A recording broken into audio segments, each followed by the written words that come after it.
The story you are about to hear is true. The names have been changed to protect the innocent.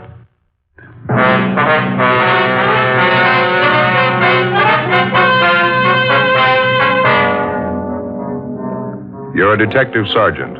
You're assigned to robbery detail. A pair of bandits are staging a rapid-fire campaign of holdups in your city. In 21 days, 11 food markets have been robbed. The holdups go on. The suspects are still unidentified. Your job? Get them.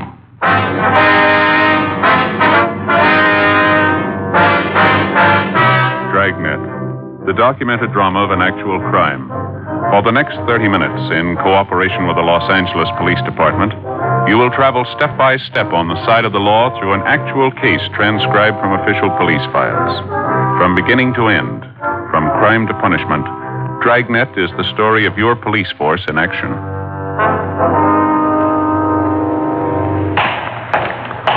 It was Tuesday, September 26th. It was hot in Los Angeles. We were working the day watch out of robbery detail. My partner's Ben Romero. The boss is Captain Didion. My name's Friday. It was 9:18 a.m. when I got to the record bureau, Lieutenant Cunningham's office. Joe, what's doing? Oh, not too much. Got a job you can do for us, Frank. Like to have it as soon as you can get it out. Oh, what's it about? On these market bandits. We've already gotten out a dozen teletypes and bulletins on them. Like to get out some mimeographs, too, if we can. General distribution, eh? What do you want on them? Well, I better lay out the whole thing for you. A lot of the copies are going to the Retail Grocers Association, all their members. No luck with those two thieves so far? No. We're no closer than we were 3 weeks ago. Figure this ought to plug another loophole. How many copies you figure you want on this? About 1,000? Yeah, that's fine. That ought to do it. All right. Okay, now what do you want to go in it, Joe? Well, you better lead off with the first job they pulled. That was on the 3rd of this month. Makes it a little better than 3 weeks now. They hit a supermarket out on Pico. Okay. Got it? Ever since, they've averaged about 3 jobs a week. We know they're hitting nothing but supermarkets. All of them on main thoroughfares, no small neighborhood stuff. Yeah, I got it. So far, they've confined their operations to the 77th Street Division and the county territories, generally the south end of town. They're 2 men, and they got a pretty well-established M.O. Well-established, okay. They're hitting in the morning hours, usually from the time the markets open up until around noontime. They use a stolen car. 95% of the time, a car stolen from the industrial area. Cars they steal for the jobs are always either a Pontiac or Nash. Yeah. We also know they're dropping the stolen cars within a short radius of the holdup scene, about a half a dozen blocks or so. In some instances, they use a second automobile or public transportation, some kind of bus or streetcar, to make their getaway after they drop the stolen just a minute, Joey. I'm sorry. Going a little fast, huh? Yeah. Okay, I got it. Okay. Well, let's see. All right, go ahead now. They usually pull up and park directly in front of the market that they're going to hold up. One of the men always remains in the car behind the wheel. Apparently, it's always the same man. Here's the description. Meager. We know he's good size. MWA. Fairly large build. Here's about the best description we've been able to piece together on the second man. Picked up a little bit from each victim. All right. Second man described as MWA also. About 5'8", medium build, 155 to 160 pounds. Always wears a hat. Yeah. Brown suit, rough material of some kind, maybe tweed. Want to smoke, Frank? Huh? Smoke. Oh, no. All right. When he enters the market for the holdup, the second man always holds a white handkerchief. To his face as if he's wiping his eyes. Keeps most of his face covered with it during the robbery. He's armed with a nickel-plated revolver, possibly .38 caliber. We know the jobs are well cased because in almost every instance the suspect goes directly to the manager of the market. Goes directly to the manager. He hands the manager a brown paper sack, tells him to put the money in it, and then he takes off. So far, he's never attempted any rough stuff, no gunplay. On 3 occasions, when the suspects got only small amounts of money at one market, they hit again in 15 or 20 minutes at another store in the same general area. They never make any attempt to disguise or conceal the license number on the getaway car. As I say, they always abandon the car a short distance from the holdup scene. I see, Okay, I got it. Well, that's about all of it, Frank. I guess you can boil that down into some kind of shape, huh? Yeah, okay. I'll have it typed up in a form. I'll get you a copy before we make the run, see if it's okay with you. Fine, thanks. It's not going so good, huh? No, it isn't, Frank. Pretty slow. We've been on top of the thing for a couple of weeks now. We're still looking for some kind of a break. Say, I understand Glenn Chandler from your office took off for some fishing down in Mexico, huh? Yeah. He's not doing bad from what I hear. I got a card from him yesterday. He's down by Keno Bay. He put the bite on me to send him a dozen martin plugs. Yeah. Fish must be hidden pretty good down there. Oh, that's what he says, yeah. Those big brown sea bass especially. I wouldn't mind getting in a couple of days down there myself. Excuse me. Yeah.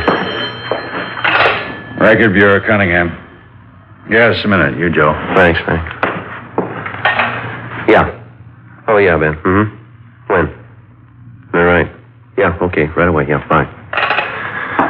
Check that for me later, Frank. Might be a little change. What's the matter? Market bandits. They hit again.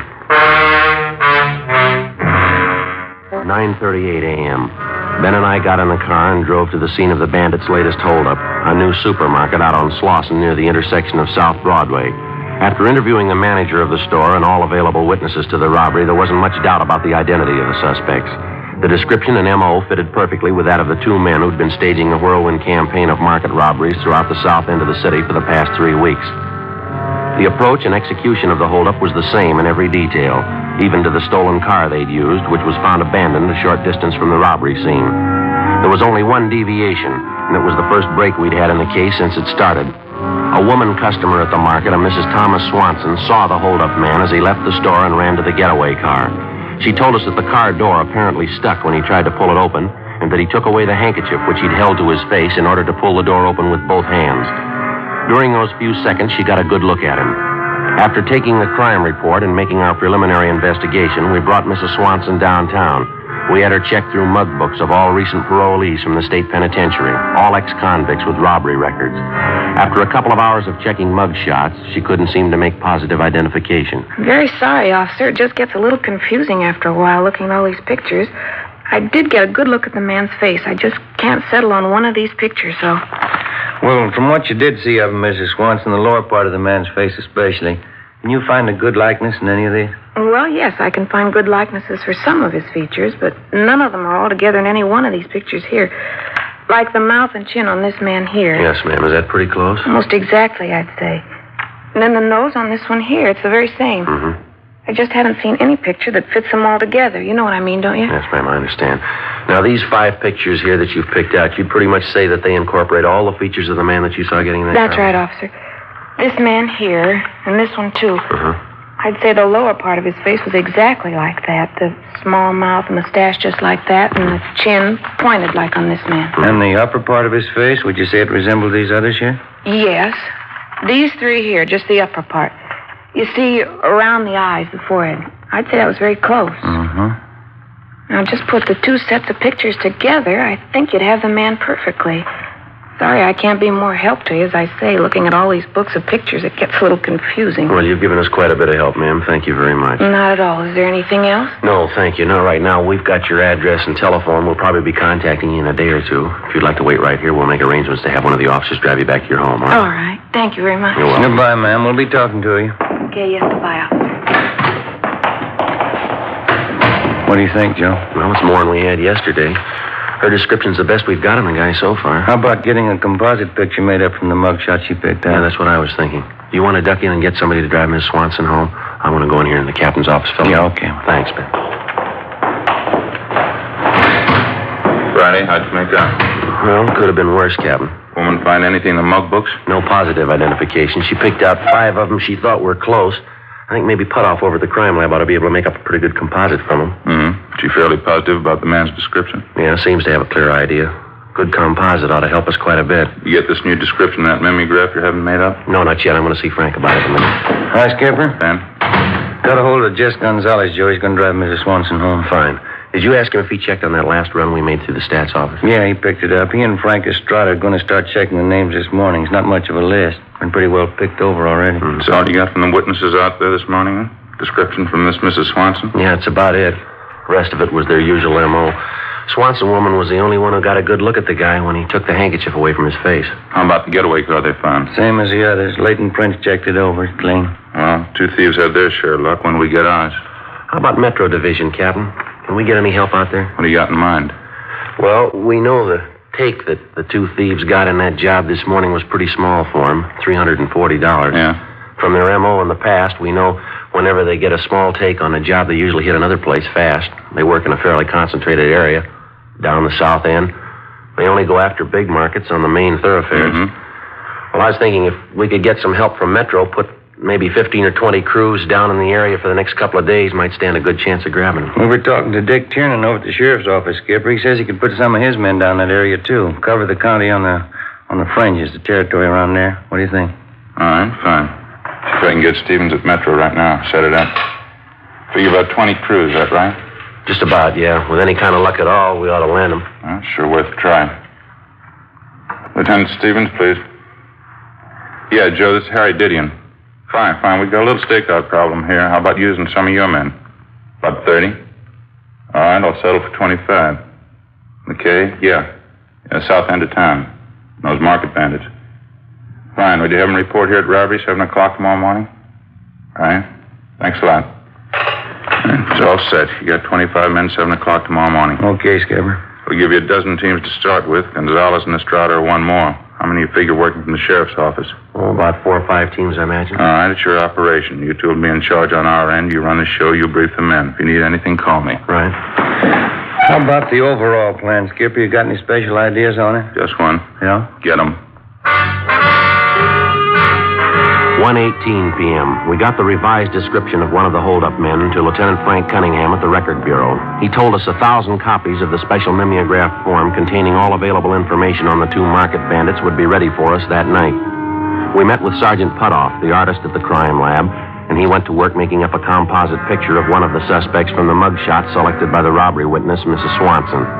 When the picture was completed, we had Mrs. Swanson check it for similarity to the actual hold-up man, and then we brought it back to the Record Bureau, where 1,000 copies were made of it. The pictures, along with the mimeograph forms, were sent immediately to the Retail Grocers Association for distribution to all market operators throughout the city. Additional copies of the picture and the information sheet were given to each man who was to work the stakeout when we met in the squad room at 7 o'clock the next morning. Besides the men from Metropolitan Division and the men from Robbery who were going to work with us, Lieutenant Dick Tiernan and Sergeant Dave Terry from the sheriff's office were also there for the briefing. Well, briefly, that's a rundown on the 2 suspects and the M.O. they follow. It's the same information and description on them you'll find in those memeo forms we handed out. Joe, you want to take over and give them their assignment? Yeah, all right. Well, if you'll just take a look at this pinup map here for a minute, I'll try and brief you on how the stakeout's going to go. The way we got it figured, anyway. Now, we've worked out a plan we think ought to be the easiest and the best way to work it. If any of you have any suggestions as we go along, we'd sure like to have them. All right, now, as you can see from the map here, the stakeout area is in the south end. It runs from, can you all see it from there? Yeah. Okay. It runs from Santa Fe Avenue over here on the east to Vermont Avenue on the west, running north and south. Now, we'll have to cover from Santa Barbara Avenue on the north down to Manchester. That'll be the southern boundary right there. That's the area the thieves have been working. And we're going to have 14 of our own crews covering that area, and Dick Tiernan and Dave Terry from the sheriff's office will have their men covering adjoining county territory. Now, we've broken the map down into equal units, as you can see here. Each unit will be covered by 1 car, and each of you will be assigned a unit number. Romero and myself will be an 80K. We'll have a roving unit. We'll cover the entire area. You'll have 3-way radios in your car, so you'll be able to contact us directly if you have to. Now, if you'll check the map again, you can see these green pins we've placed here. Well, each one of them represents a market robbery. Now, notice that every one of them is on a main thoroughfare. See? Manchester, South Broadway, Vernon, South Hoover. Now, I don't have to tell you that that's where you'll have to keep a sharp watch on the main street. Each of the individual units here on the map will be covered by 1 car, as I said. Each one's roughly 9 blocks square. Now, you'll be responsible for the area assigned to you. We haven't got too much time, so before we go down the list to assign the areas, have you got any questions? Any questions at all? Yeah. Suppose there's a 211 call in somebody else's area. I mean, other than the one you're assigned to. Do we leave our area and head over there? No, Jess, I meant to bring that out. If there's a robbery call in somebody else's area, stay put till you get a call to lend a hand. Oh. Anything else? Yeah, how about the managers of these markets? They've been briefed on the stakeout? They know we're going to be covering the area? Yeah, they've all been alerted. Now, in case of a holdup, they might try to contact you directly. They'll be looking for you. You'll be looking for them. That it, Bob? Is that covered for you? Well, yeah, but I'm just wondering about this number 2 suspect, the one who drives the getaway car. Yeah? Well, it says here in the dope sheet, number 1 suspect carries a nickel-plated revolver. Now, how about number 2? He carry a gun? Well, I wish I could answer that. We don't know. All the information we got on him is on the sheet right there. I see. Well, they never try any rough stuff anyway, do they? No gunplay. They never hurt anyone. No, not yet. Don't let him make you the first. 7:30 a.m. We finished handing out the assignments, and the men left to take up their stakeout positions in the south end of the city. 2 men to a team, each team in a 3-way radio car, each car to patrol a designated 9-square block unit. There were 20 such units within the frame of the overall stakeout area. At the same time, cruiser cars from the sheriff's office, operating on their own radio setup, began patrolling the fringe positions which fell in county territory. Through Control 1 at our communications division, we kept in continual contact with them. 8 a.m. All the cars were in position, each of them patrolling their individual 9-square block unit. The first 2 hours passed, no reports, no sign of the market bandits. Between 10 a.m. and noon, half a dozen possible suspects were stopped and questioned by different teams and then brought to the 77th Street Division for processing. All of them were eliminated.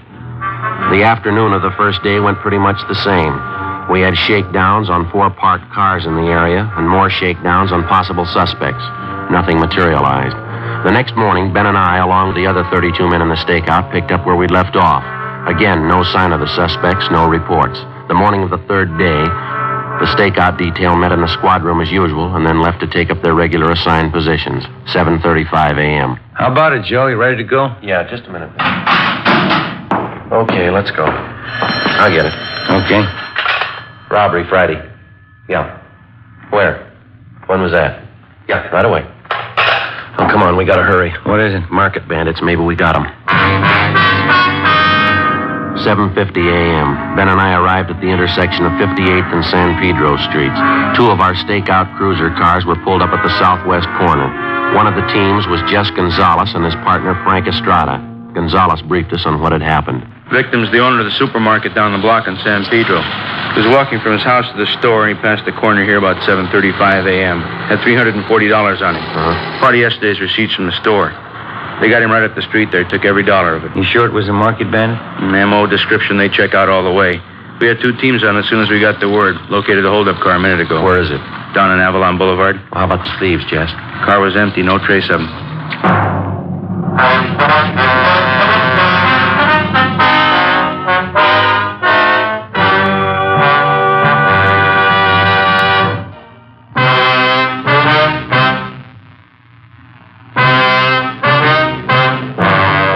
Saturday, 8:05 a.m. The latest victim of the market bandits, the owner of the supermarket on San Pedro Street, was taken to the 77th Street Division where the crime report was made. He told us that one of the men who robbed him bore a very close resemblance to the composite picture which we'd had drawn up of one of the suspects. We figured we missed grabbing the holdup men by a matter of minutes. Even though some of our units were in the general area at the time of the robbery, it did little good. The victim had delayed reporting the holdup for a full 5 minutes because the bandits had threatened to find him and kill him if he did. Despite the fact that they'd changed their M.O. to the extent of robbing the store owner on the street instead of in the market proper, we had no doubt that the same 2 men we were looking for had committed the holdup. The abandoned car which they'd used in the robbery was gone over for fingerprints, but it was clean. Meantime, the stakeout went on. Saturday passed. Sunday, Monday, nothing. No leads on the suspects, not a trace of them. Tuesday, the same thing all over again. The operation settled down to a dull routine. Tuesday night, we checked the closing of the last market in our stakeout area.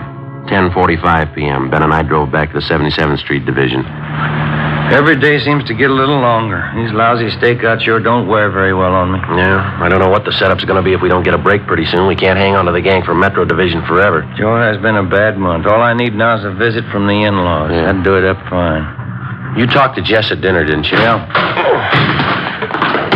What'd he say about those 2 men they picked up on South Main this afternoon? They brought them in for processing, checked them out. Couldn't find anything wrong. Both of them clean. Mm-hmm. Go ahead. Yeah. How about grabbing something to eat after we check out, huh? Okay. You want to stop by Johnny Cokin's? What about a French dip sandwich? How's that sound? Haven't had one for a long time. All right, suits me. What was that? No, sorry, I don't. Oh, wait a minute. He just came in. It's for you, Friday. Turn in from the sheriff's office. Oh, yeah, thanks, Bob. Friday talking. Yeah, Dick. Just now? Yeah, we'll be over right away.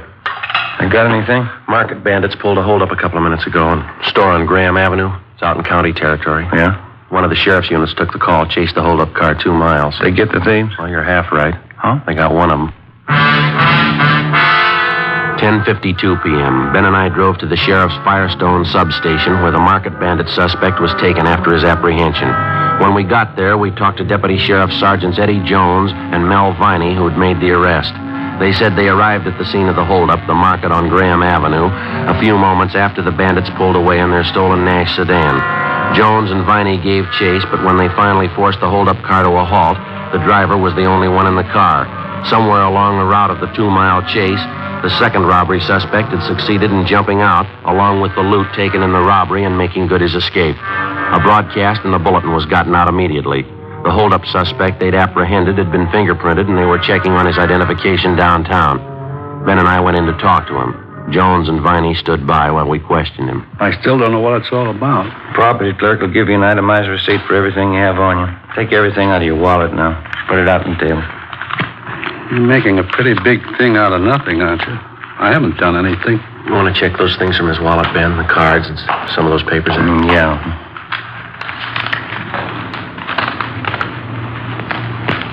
This your true name on this card here? Grant B. Jameson, is that right? That's right. This your present address? Yeah? You ever been arrested before? Why'd you ask that? It's not going to take too much time to find out. You might as well tell us. We still don't know what this is all about. I was speeding a little, that's all. I haven't done anything. No, you're kidding yourself, Jameson. We got everything on you that we need. What do you think you're going to gain by stalling us? You must have me mixed up with somebody else. I don't know what you're getting at. This card here you took out of your wallet, you recognize it? Why? These names and addresses you've got jotted down on the back of it. Mind checking them out for? I don't know what you mean. Take a look. These here. Whose addresses are they? Who are the people? Let's see. No, I don't think I even remember them. Just something I scribbled down, that's all. You don't even remember one of them? No, I don't think so. Why do you ask? Why don't you come off it, mister? What are you talking about? You know what we're talking about. You know it as well as you know your own name. 14 robberies down here in 28 days. You're picked up in the hold-up car after the last try tonight. Your partner gets away. Now, you go right on kidding yourself, Jameson. Play it real close. You see how far it gets you.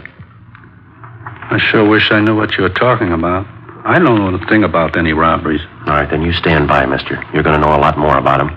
You're going to know a lot in a hurry. Yeah? Just as soon as we pick up your partner. 12:20 a.m. We continued to question the suspect, Grant Jameson, but he refused to admit anything, even the fact that he'd stolen the car that he'd been apprehended in. The only strong lead we could pick out from the articles found on his person was the list of 4 names and addresses jotted on the back of a card found in his wallet. 12:30 a.m. Ben and I left the substation and drove to the address Jameson had told us was his present residence, an apartment house on Vernon Avenue. The manager told us he'd moved at least a year ago without leaving a forwarding address.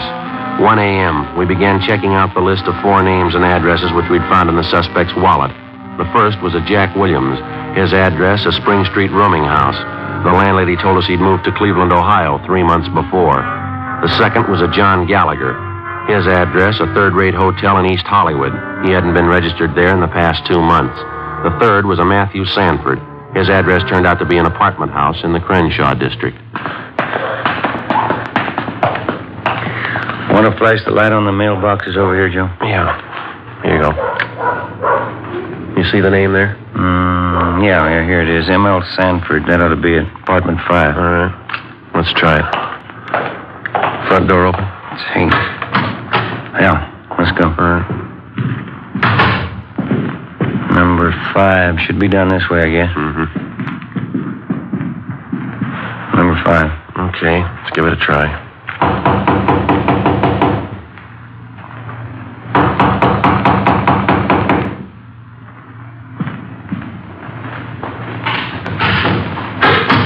Grant, that you? Police officers. You Matthew Sanford? Get out of here. All right, hit it, Ben. Yep.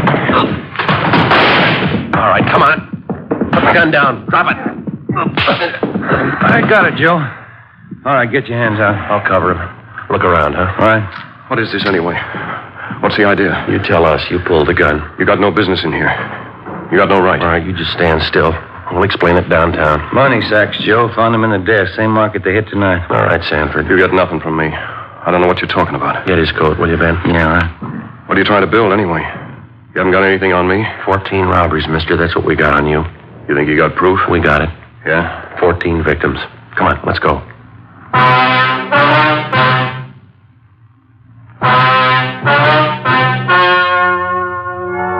The story you have just heard was true. The names were changed to protect the innocent. The two market bandit suspects, Grant Burton Jameson and Matthew Roy Sanford, were tried and convicted on 14 counts of first-degree robbery and received sentences as prescribed by law. First-degree robbery is punishable by imprisonment in the state penitentiary from 5 years to life.